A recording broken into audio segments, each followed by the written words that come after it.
Native American presentation.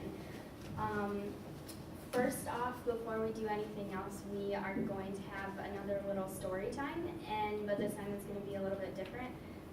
We are going to review a Native American story that embodies one of the core cultural elements. So Jackie and I are just going to sit with you guys and read a story, just like the elders do in a Native American society. So we will do that.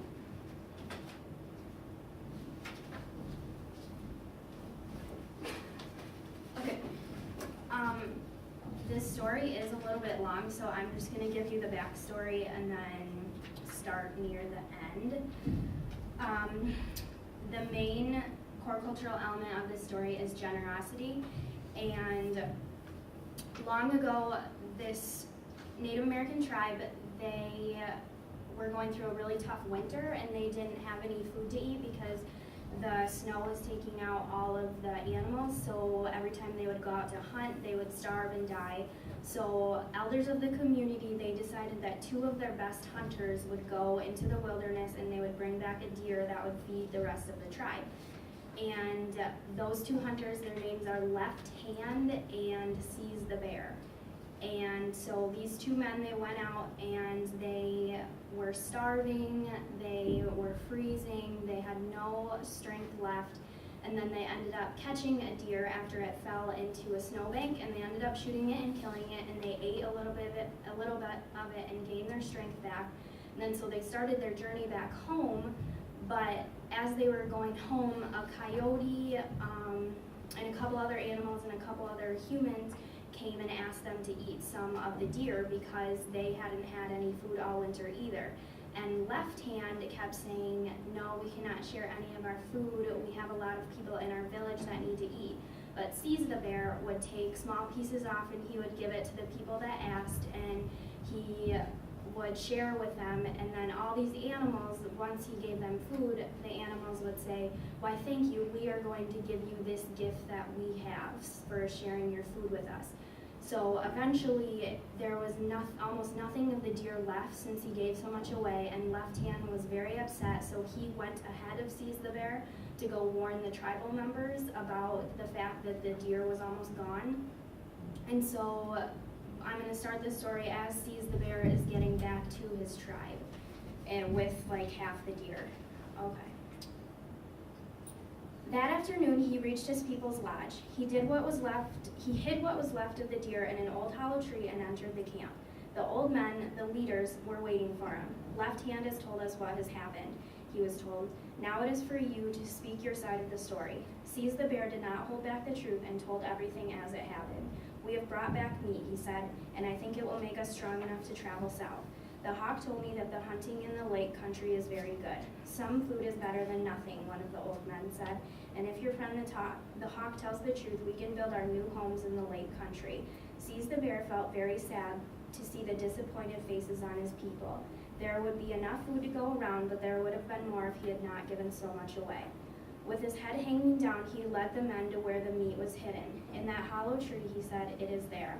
Left Hand was the first in, and he grabbed the deer's leg and pulled. It was very heavy, so he asked for help. Finally, 4 young men had to pull the deer out of the tree. To everyone's surprise, the deer was whole. This cannot be, cried Left Hand. There was barely half yesterday when I left him. I cannot understand this. As the men stood around looking at the carcass of the gray deer, there appeared a ghostly white form of a great deer with very large forked antlers. The men backed away in fear. I am the deer who lives in the forest, said the great white deer. There are many of us, and our flesh will give you strength. We ask in return that you always show your gratefulness for the gift of our life. If you do this, we will always be here to help you. Generosity is a good thing to have, for we are all travelers together on this earth. The great white deer disappeared into the forest. The men returned to the camp with the deer, and that night there was a great feast. Somehow there was more than enough meat to go around and some to save as well. Seize the Bear was honored, and he was given the new name of Brings the Deer. After he had rested, he hunted again and returned with another deer. And as the great white deer had asked, he paused at the body of the dead gray deer and spoke a word of thanksgiving. The people were strengthened and were so anxious to travel. When the warm spring winds melted that last snow, they broke camp and went south. There they found land, plenty of the hawk had said, and to the man whose now name was Brings the Deer. Brings the Deer became the most skillful hunter the people had ever seen. It seemed as though he had powers and abilities that no man had ever seen, and through his life he had always seemed to know when hard times lay ahead. He was seen to toss scraps to meat to the magpies that came around the villages. Soon all the other people did likewise. And it was said of him that he would smile whenever the coyotes sang their evening songs. Left Hand, however, had a very difficult life. He was nearly killed by a bear one summer and almost drowned while trying to spear a fish. More than that, strange things seemed to happen to him more often than to anyone else. Once a great wind came with a rainstorm, and the only lodge in the village blown over was his. Many wondered quietly why it was his bows that broke quite more often during a hunt than any other person. Perhaps it was because of the difficulties that visited his life that Left Hand did not smile very often. Many men hunted with Brings the Deer, and many brought their sons to hunt with him so that they could learn his skills as well. There was a small ritual that he taught everyone.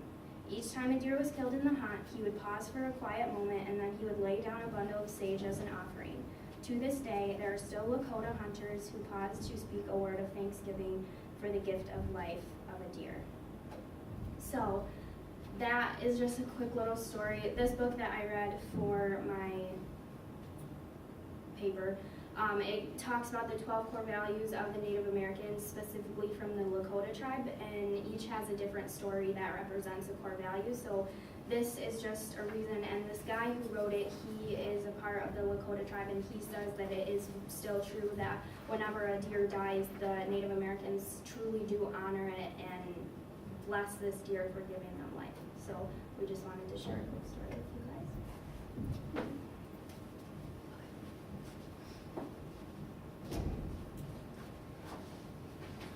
So what we're going to do today, we're just going to talk about a few things that we probably should have talked about on the other day, and we're going to talk about some implications and general tips in like the social work profession and how to apply it, and we're going to see how it works in a case study. So we're probably going to divide you guys up into groups so you can work and do that. We're going to do a little personal challenge of just like how to deal with Native Americans in our future and a biblical response, and then we'll conclude and have some questions. Okay, so a few other things that we should have added on our first day was the importance of harmony and balance for health and well-being. So they believe that the balance of environmental traits altogether is what maintains a good health status. And so, like we talked about the other day, a main belief is that we're all interconnected with each other and everything in the world. So to live in harmony, you have to balance all parts of life, which include your physical, mental, emotional, and spiritual well-being with the environment. So they think that the failure of these parts being balanced is what ties into you having bad health and well-being. So if someone has a mental illness or sickness or has poor health, it is because they're out of harmony within themselves and all those parts are not balanced. And so they have this really holistic view on health where the individual as a whole needs to be treated and not just one part. Another thing that we should talk about is why the extension of the family to the tribal community is important. We've talked about how the extended family is really important because they all have shared roles and they all work together. Well, that's exactly how it does. It works in the tribe. The tribal community shares their resources, responsibilities, and their knowledge with everyone and can be a really important support system. So that's something you have to remember when you work with them, that the entire tribe can be something that you look for help. They all take care of each other, particularly the elderly, and they're responsible for the elders because of the high respect that they hold for them. Okay, on Monday I went over with you guys the religious laws when I talked to you guys about their religions, but I didn't go over what the religious laws did. So I just listed 3 and I'm just going to explain them quickly to you and why they affect the Native American community. The Native American Indian Religious Freedom Act was enacted into law in 1978, and it serves to protect the Native American religious freedom and also preserve their culture. So this is used and followed by all governments, especially the tribal government and the United States government. They These rights include in the act, but are not limited to sacred sites, freedom to worship through ceremonies, and also possessions of objects that are considered sacred. Before, this was all illegal, but now because of this act, the Native American ceremonies and their religious sacred items are not legal anymore.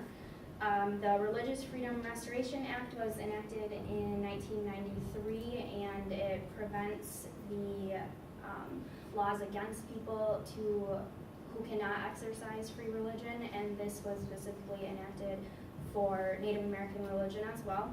And then also the Declaration of the Rights of Indigenous People Act was put into place in 2007, and this sets out so that the individual of the indigenous people has a right to their own culture, identity, language, and it also prohibits discrimination against the Native Americans. So all these acts are important for any social worker to know, because that will influence how we interact with them and what laws we have to make sure are being followed for the people that influence their lives. And then also, when we were talking about health-seeking behaviors on Monday, we realized that we totally skipped over a very important part of the Native American culture, and that is the medicine man. I don't know if you have or have not heard or know anything about the medicine man in the Native American culture, but the medicine man, or it can be a medicine woman, it is a traditional healer or a spiritual leader among the Native Americans. Their primary function is to serve as a medicine elder, but they also have a lot of roles just like a social worker does, so they kind of almost play a role like a social worker because they do a lot of different things. They're a strong communicator among all the elders in the Native American tribe. They provide advice for all the members, and they also are an educator, and they also are known as a historian because they keep all the records and the knowledge of the different traditions and legends and stories of the Native Americans. They're a lot of the times known as a healer and also a prophet as well. There are still medicine men in every single Native American tribe today. So knowing about this is really important, because a Native American might not want to come to you or a doctor to receive help, like how they believe in the holistic spirit that they have. They may want to go to their medicine men instead of coming to you. So if that's a respect that they have, you have to go with it, even if you don't believe in it. That's just something that you have to do to respect their culture. Okay, and now you're going to take a quiz. So we will pass it out to you guys. And then we'll just give you guys a couple minutes to fill it out, and then we'll go over the answers together, and if you get it right, you get candy.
guys almost done.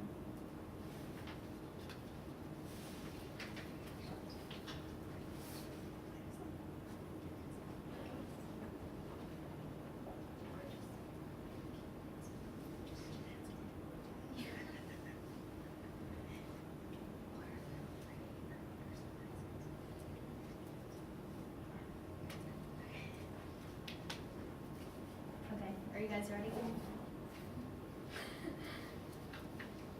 Okay.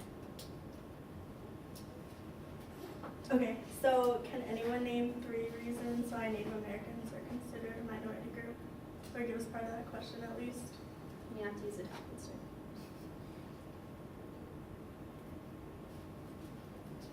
Just pass it, throw it to each other. They're easily identifiable. Mm-hmm.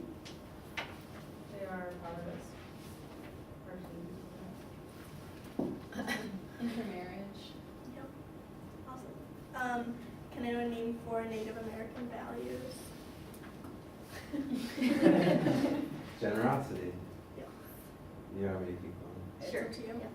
Perseverance, fortitude, and bravery. Yeah. Wow, great job. Awesome. What foods do Native Americans consider to be the 3 sisters? Squash, corn, and beans. Yep. Good job. Do Native Americans use high context or low context education? High compliment. Yep. Awesome. Is Native American society considered to be egalitarian or hierarchical? No. Yes. And explain 2 ways Native Americans were oppressed in the past. Boarding schools and loss of land. Yeah, awesome. 2 ways that Native Americans are currently oppressed. I think actually everyone's answered, so that's awesome. Thanks, guys. Anyone else? I didn't get Cody, you did. I was just being a kid. Any current oppression? Oh. That's right. Put on reservations, and then until the economy soars, so. Yeah. Good job. Awesome. Cool. Thanks, guys. Thanks, everybody.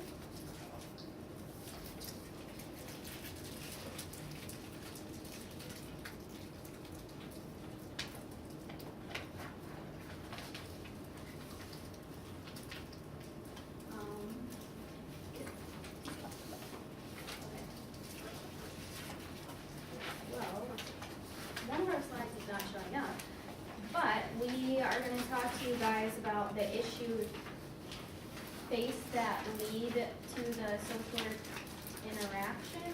So we're just going to tell you about the common features in Native American culture, Native American society that might lead them to seek services from a social worker. There are a lot of prominent issues in Native American society today. We're just going to talk about 5 main ones for you, and there was a slide, but I don't know what happened to it, so here's a little mini version of the slide, but yeah. So the first is alcoholism, and I don't know how much of you guys know anything about Native Americans and alcohol, but it almost is like a stereotype that all Native Americans are alcoholics, and that obviously isn't true, but the statistics show that a large percentage of Native Americans do have alcoholism that runs in their families or runs through themselves. I didn't know this, but for a long time alcohol was banned from the reservations, and they had to go to a different city to get the alcohol, and then obviously they bring it back to their home, but it was banned on the reservations just because they wanted to try to keep the alcohol intake down. So alcoholism obviously is a huge part of health issues, but specifically in Native American society it's a really big problem. It also plays a huge role in accidental deaths among Native Americans, just like in any culture. A long history of alcohol abuse has been traced far back through generations of Native Americans, and there's a statistic that the rate of alcoholism in Native Americans is 6 times higher than those of the U.S. average, so that's like an extreme amount. Alcohol abuse is a huge issue for Native Americans, and this is probably gonna be one of the main things that you might be focusing on when you're dealing with a Native American. So when you work as a social worker with a Native American, you don't wanna assume obviously that they are an alcoholic, but you definitely don't wanna forget to do an assessment on the past history of alcoholism in their family, because more than likely it's gonna be there. The next issue that they face prominently is suicide. Youth suicide is huge in Native American communities, and youth Native Americans are more likely to try to commit suicide than any other group of young teenagers, no matter what their race is. Native American teens are trying and succeeding in ending their lives 3 times more prominently than any other race. The Alaskan Native Tribal Health Consortium found that young Native American women are 19 times more likely to try and succeed killing themselves than any other ethnicity of young women. So 19 times higher in Native American women, young women, is just incredible. Suicide is obviously tied to many different issues that the Native Americans face. And so you'll definitely want to be aware of this as well when you are working with a Native American society. You don't want to assume like anything that they are going to commit suicide, but definitely do an assessment because it is very important. The next prominent issue that they face is sexual abuse. And according to the U.S. Justice Department, 1 in 3 Native American women will be raped in her lifetime, which is 2 times higher than the national average. There was a survey done that found that sexual violence is extremely prominent in a lot of reservations and the rural villages because they have this culture of silence, so nobody's really going to tell because these are oppressed people, so when they are sexually violated, they just don't tell, and that's why it keeps continuing on. Amnesty International reported that due to the lack of resources that Native American women have, they are subject to sexual violence a lot more, and it's becoming an epidemic because the survivors of the sexual violence are frequently denied the justice that they deserve, especially in the Native American community. So again, just like suicide and alcoholism, you don't want to assume, but when you have a Native American woman sitting in front of you, if it's 1 in 3 women are sexually assaulted, you don't want to straight up ask her about it, but you definitely want to keep it in the back of your mind that might have been something that had previously happened or happened to somebody she knew.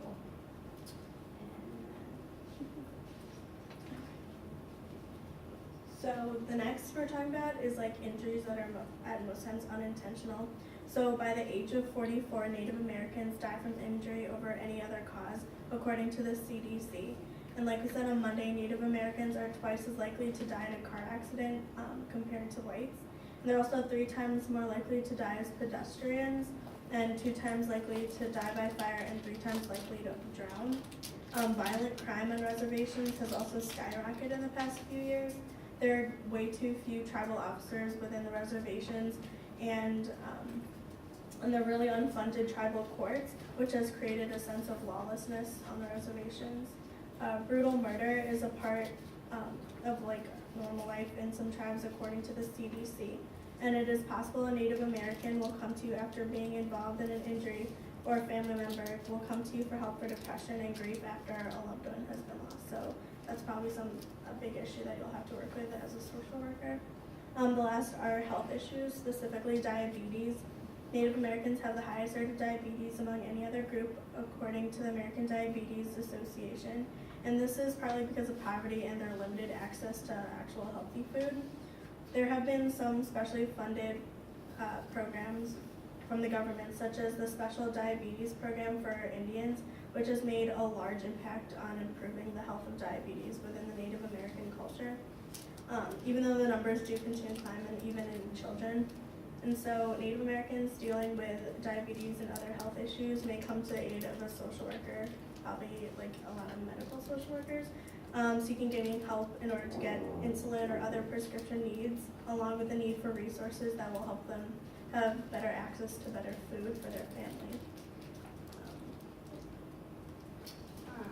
Yeah, so just to finish up with this, there's obviously a lot of issues that are faced by Native Americans. Some other ones that we didn't mention but are also prominent are substance abuse, isolation, or joblessness, not having a job, limited access to mental health services, and also incarceration are all very prominent things that Native Americans face on a daily basis. So as a social worker, they might be coming to you for these issues faced, so you'll just want to be aware of them.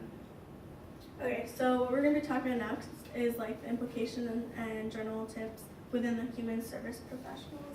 And so things that you should probably be aware of is the value of time. We talked about this on Monday, but it is really important, especially when it comes to scheduling and things like that.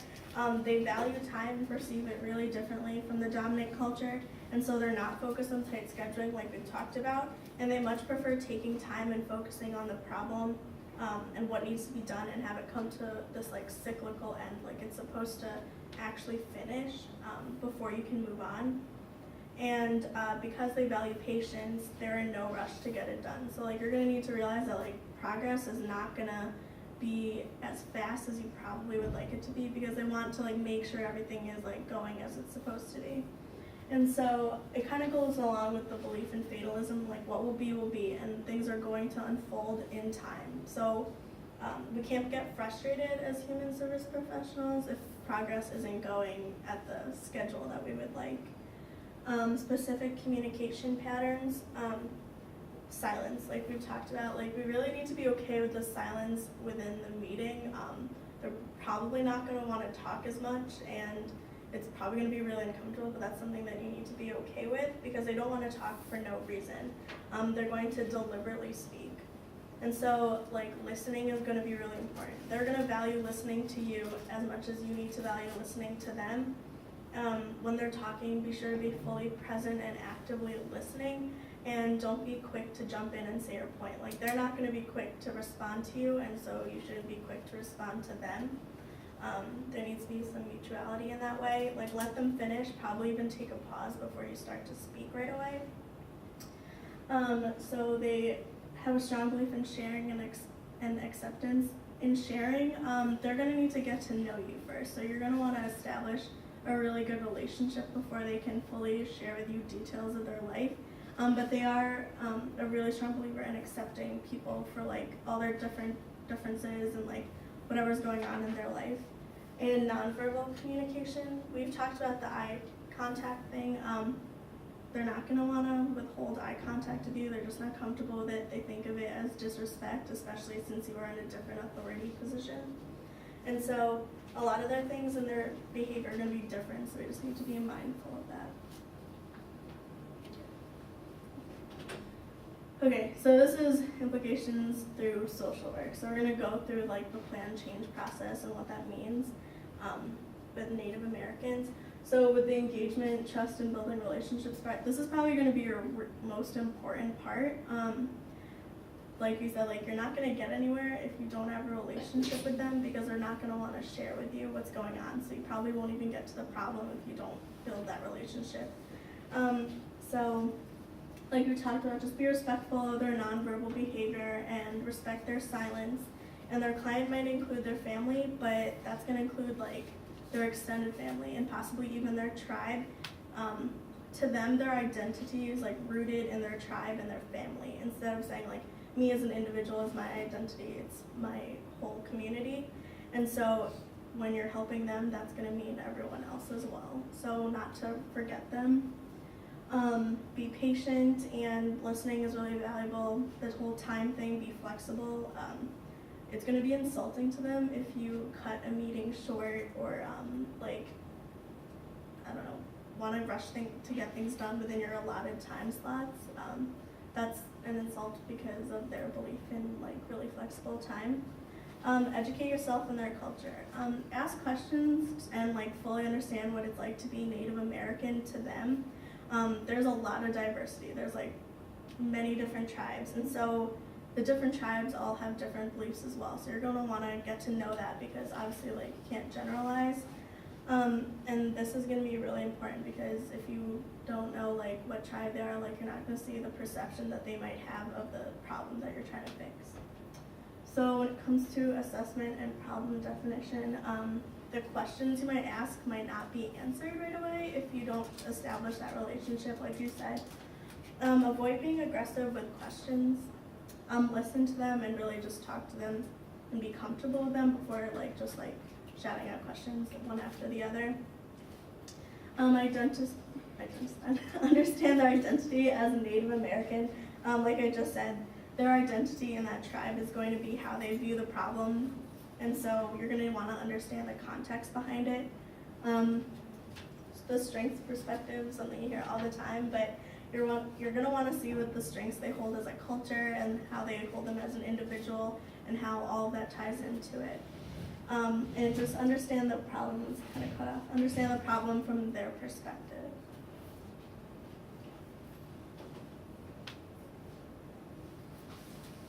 Okay, so I have the next 3 steps.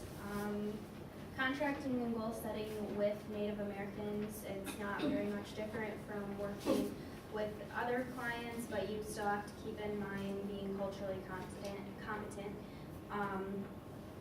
You have to understand that you have to be patient, like Jackie was just saying. They don't want to rush and they feel uncomfortable when you're trying to rush them. I read an article that said generations of oppression take time to change, and it is important not to push a Native American towards goals too harshly because they'll back out and start to feel pressured and very uncomfortable, so don't try to be patient. When working with any individual, but especially a Native American, it's important that every goal is clear and every objective is practical. So as you guys know, the MAPS, the measurable, attainable, positive, and specific, that is key in this scenario because you want to make sure that all the goals set for Native Americans, they're able to accomplish this because they're going to feel really bad about themselves if they're not able to. Again, you'll want to be less vocal with the Native Americans, so it's important when you're creating the goals that you're not pushing the goals too much, because if you suggest a goal and they don't act on it right away, you might try to fill in the silence by saying, well, it doesn't exactly seem like you are very excited about that goal, but what if we change it to this? So you might try to control the goal setting because they're not saying very much at the time. So you just want to make sure that you let them create their own goals, because if you do it for them, they're not going to accomplish it. So you just want to make sure that you're not pushing them and also jumping down their throat to get an answer. Next is the intervention process. This is a huge part of the social work process, as you guys all know, but it is very scary for any client, but especially Native Americans, just because they don't communicate as much. With any Native American, you want to make sure that the family is included in any step of the process, but especially intervention. If at all possible, to get any of the family members, any of the elders, anybody in their tribe who they feel comfortable to, because again, it's not just their family who they consider family, it can be friends, their neighbors, anybody in their tribe. So if they would feel more comfortable in the intervention process by involving everybody, then that is something that you definitely want to do so that they don't feel alone and they feel supported. And again, you just don't want to overlook the core cultural elements and the areas of life that a client is dealing with. You don't want to skip over spirituality or their religion, and you definitely want to keep every core culture that we talked about on Monday in mind. Evaluation and termination. This is obviously the last step of the social work process, and it's very important as well to a Native American. Like Jackie was saying, relationships are very important to Native Americans, so when you're ending a relationship with them, you'll want to make sure that it's on a positive note, because they might just feel like a gaping hole once that relationship is over with, even if it wasn't a great relationship and they didn't want to be there. Them not having that relationship with you anymore will definitely be a difficult process for them. Also, make sure that you set up appropriate aftercare resources if necessary, and also make sure that the client knows where to go to if they need help. Make sure that you connect with the tribal members in case anything happens in the future, that they're able to take care of your client, and the client knows in their tribe who to go to if any other problems arise. And then also you'll want to make sure that you keep the client in touch with what is going on and how they're doing, and you'll want to make sure that one day the client doesn't show up and you'll say, okay, this is our last meeting and we're done, have a good life, see ya. Because they want long-lasting relationships, and it would just be uncomfortable for them if they don't have that anymore. You'll also want to ensure your client that it's been great knowing them, because they want to make a positive influence on your life, even if they're doing bad things, and even if most Native Americans aren't rude, but if they're the rudest person you've ever met, you just want to ensure them that it's been great knowing them, because even if they are so mean, they just want to feel as though they did something good and they made a positive impression by using the core values that all Native Americans try to inhibit upon people. And then also, we are doing a little bit of research about Native Americans giving gifts, and typically they give like a gift when you meet and say goodbye to somebody. So you'll just want to make sure that you do not decline their request, even if you don't need it, don't want it, don't decline it, because it's seen as rude and disrespectful, and it makes them feel really bad about themselves when you do that. So, yeah. Okay. So through our research, we found this, and this is like wraps up the whole culturally competent. So these couple of steps are how you guys would be a culturally competent social worker. You want to understand and appreciate diversity among and within the Native American population. You want to know the history, culture, and contemporary realities of specific Native American clients. So definitely know the differences. If the member is a part of the Iroquois tribe, you'll definitely want to know specifics about the tribe instead of just one Native American community. You'll want to have good general social work skills and strong skills in patience, listening, and tolerance of silence. That obviously takes a lot of practice and understanding, so you definitely want to make sure that you're aware of that when working with a Native American. Be aware of his or her own biases and need for wellness, as well as displaying humility and a willingness to learn. You want to be respectful of the person and their culture, non-judgmental, and also open-minded. And then you want to value social justice and decolonize his or her own thought processes. All good. So, Okay. we're gonna do a little case study. You guys will probably recognize, we actually did this one in intro. We're gonna give you this case study, and so we'll split you up into groups, and then each group is just gonna answer one question, and you can find it in the case study. So I guess Carly to Alyssa, if you wanna be a group. I feel like this here. Andrew and Corey, you wanna be a group, and then three of you wanna be a group. And Carly, you'll be one, and Andrew two. You guys will be three.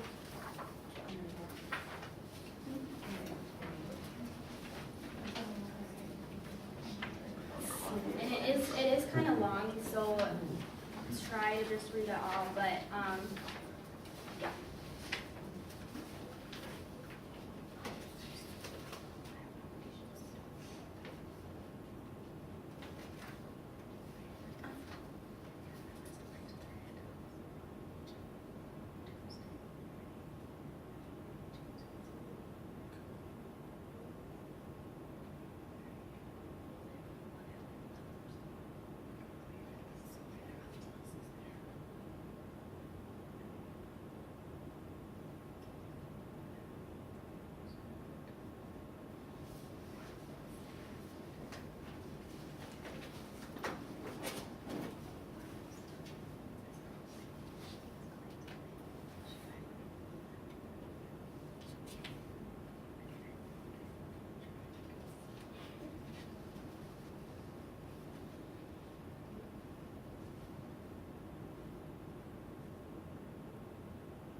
that goes back to.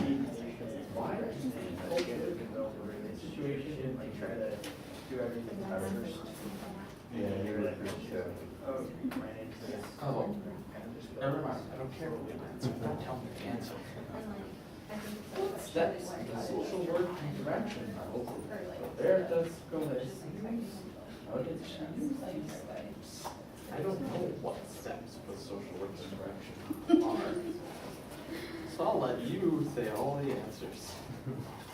So how about you say all the things?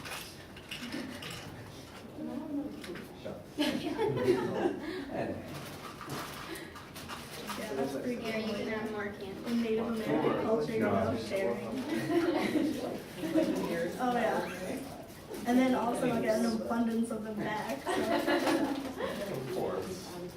I'll get M&Ms too.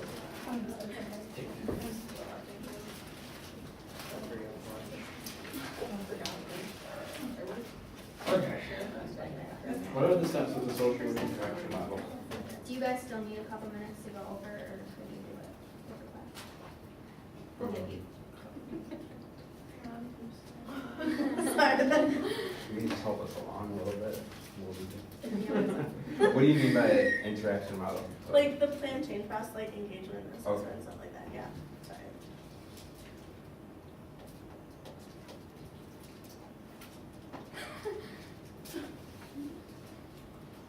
I think we're good. Okay. Okay, so if you guys will go first, one spokesperson. You can decide. Okay, I got this, guys. Okay, so our question is, why is being culturally competent in this situation with David important? We said Roberto, like, it was important because, first of all, David probably wouldn't have opened up to her at all had she not, like, taken the time to just, like, sit with him and, like, really adapt to his culture more. And obviously, like, they would have gotten nowhere if, like, he would just continue to, like, not respond. Also, another thing Alyssa pointed out that was really interesting was, that, if they weren't culturally competent, they could have misdiagnosed him. Just like with their culture, being quiet and not making eye contact is like part of it. And in the last part, it did say that, often behaviors that are appropriate in one's culture are considered inappropriate in another, and might seem like mental illness, so like something like that could have happened in this case, like, I don't know, but, I don't know. So without that, like, lens of looking into their culture, like, it would be easy to just brush it off as like, not right, and it's just. Good job. Okay. So, as far as engagement, she was very patient and tried to engage with him and took her time, waited till he was comfortable, which is culturally competent. And assessment, she took into account his background, everything is native, and like his separation from his community and whatnot. And then planning, she involved him and told him that she would need his help and such, and then also include the family with that, which is really important. Intervention worked, I guess. And then I guess towards the end, like wrapping it up and everything, she involved the family and brought in the human services from the tribe and stuff like that. So. Yeah, cool.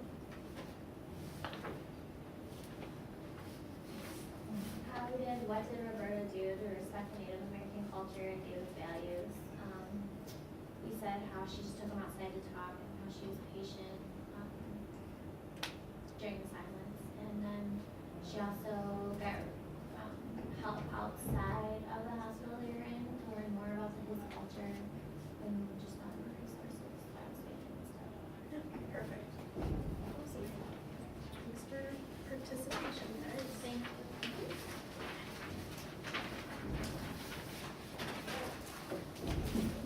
Okay, so now that you guys have kind of gotten to do a little practice, we thought that it would be important here to just go through and have you guys think about personal exploration of yourself.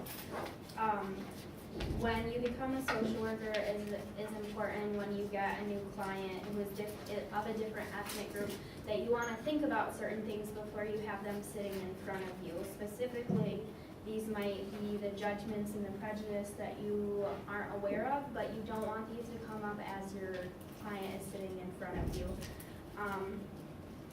because you don't want to act out on them. So just being aware of the stereotypes that you hold, the prejudice you hold, and the discrimination that you carry out, they're all things that you should be aware of before you begin in the social work profession. And we understand that it's probably not possible to think of all these things unless you're actually in the scenario, but we just want you guys to be aware of them.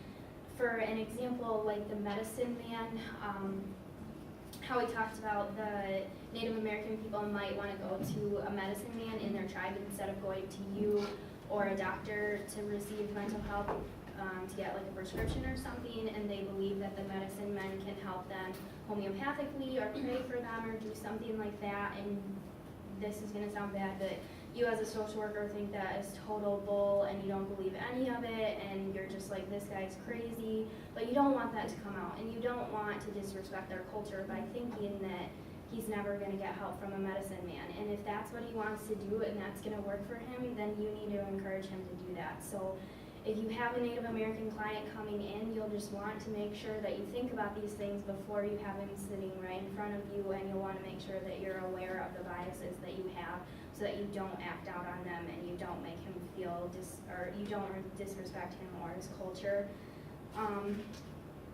Because in this profession, we just want to help people, and if we have all these things that we're thinking and all these discrimination and prejudice going on in our head, and I'm not saying that any of us do, but sometimes they're even unconscious, so we just want you guys to be aware of them and try to think about them before you're actually working with somebody out of different ethnic group than you are. So I'm doing the biblical response, and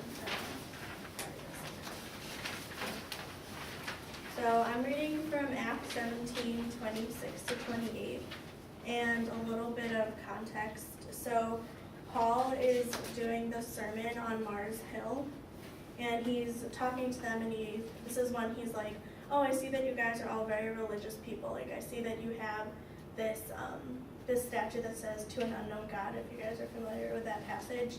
And so he's just talking to them about what God has done and what God does for these people in general. And so right before, actually in verse 25, it talks about how he, meaning God, served by human hands as though he needed anything, since he himself gives to all people life and breath and all things. And then here I'm going to go into verses 26 and 28. From one man he made all the nations, that they should inhabit the whole earth, and he marked out their appointed times in history and the boundaries of their lands. God did this so that they would seek him and perhaps reach out for him and find him, though he is not far from any one of us. For in him we live and move and have our being. As some of your own poets have said, we are his offspring. I just thought this verse was really interesting, and it really pertained to our presentation. Like in this passage, if you see the whole context, it talks about how God created all cultures and nations, and that we'd be able to utilize everything that he gives us, and that he specifically even gives us land. And to this, I think it pertains to how he even gives Native Americans their land. And unfortunately, in the past, just because of mistakes, Native Americans have had their land taken away and taken over by other nations. I don't mean to I'm not trying to fit scripture to fit things, but I think it is actually really applicable in that we need to remember that Native Americans were here before us, and that because of things like that, they do face real oppression, and they still do. And so as social workers, we need to be mindful of this issue, and be aware and empathetic to Native Americans and everything that they face. God created all cultures, and that he gave us this earth that we could be able to live in it and be able to seek him, which I think is really cool, that he has given us all these different backgrounds and cultures, and all these differences to be able to worship him as one. And So saying that God has created all of us, we are to be respectful of all the differences and all the cultures and be willing to learn about each other so that we can seek him as one.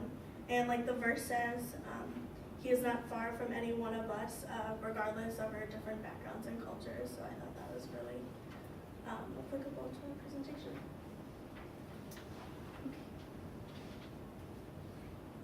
Okay, so we're just going to conclude today and then we're almost done. Today we learned about the implications in the general social work practice. We had you guys practice a little bit and we told you some more information that we missed the other day, but we really hope that what we told you was helpful. For any additional study on Native Americans and how you should interact with them in the social work process, we recommend that you look at our resource list. There's a lot of documentaries and a lot of novels and bibliographies on there that'll help you guys if you want to know more information. And we also want to present a challenge to you guys. We just want you guys to be more willing to educate yourselves on the Native American culture, because we have both learned through this research that our education system does not educate the Native American culture or the Native American history very well. Like what we all learned in elementary school and high school, it's the truth, but it's a little bit blurry. So we just want to make sure that you guys educate yourselves and you're willing to do that, because more than likely you're going to have to interact with Native Americans sometime in your social work career. We also just want you guys to be aware and conscious of the prejudice and bias that you guys have. To be honest, I thought a lot of the stereotypes that,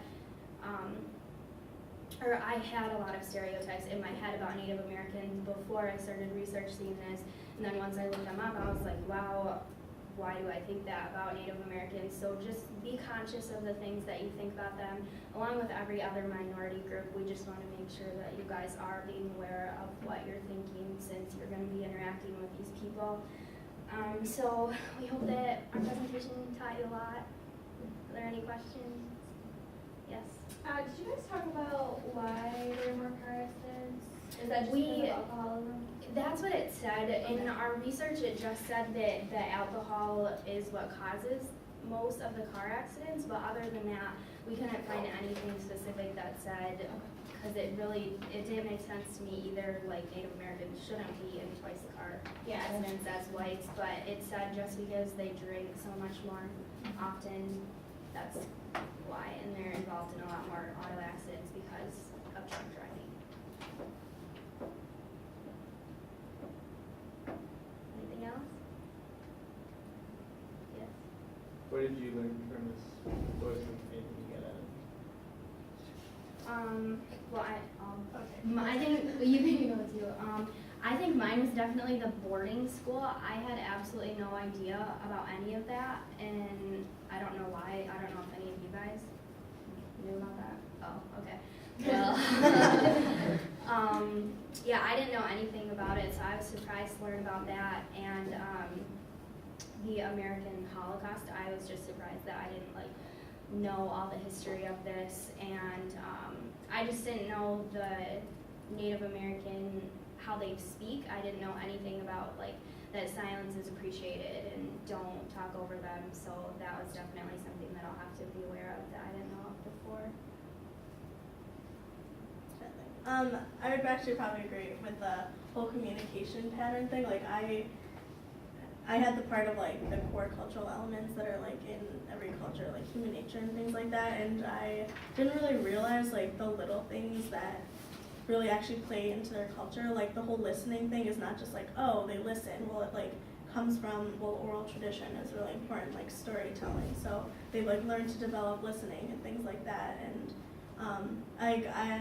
for my documentary paper, I had to watch this movie on just recent civil rights stuff, so more in the 60s and some other stuff that still goes on today. I had never heard of any of it, and I like history, and so I would like to think that I've heard of it before, and it was crazy because I legitimately had never heard of any of this stuff, and it's something that I was really surprised that we don't learn about in school, because it was during the same time as like black civil rights and women's rights, and yet there was no mention of Native American rights. And so I think one thing that really stood out to me is like just the lack of education that we have about it, and the fact that it still goes on today that we don't have education about it. So that's one thing. Anything else? You talked about how much stereotypes that we should be aware of. What are those stereotypes? The main one is that they are alcoholics, just that like every single Native American is an alcoholic. Also, that they have a gambling addiction because of the casinos, and I know we didn't go into that, but there's just so much stuff about the casinos, like laws and regulations and who runs them, so it was way too much to get into, but just that all Native Americans are addicted to gambling and stuff like that, that they're lazy and dirty, so, yeah, there was a whole list and I should have brought it, but, yeah. But it's like, in the practice exam that we just took, the case study, the social worker was automatically like, oh, so do you have a problem with alcohol? So I think that the alcoholism is the main stereotype that you'll just want to be aware of.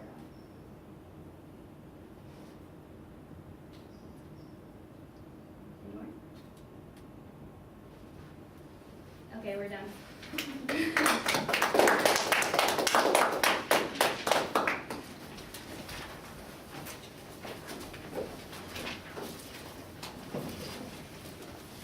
If you guys wouldn't mind maybe helping us to move the chairs back, that would be super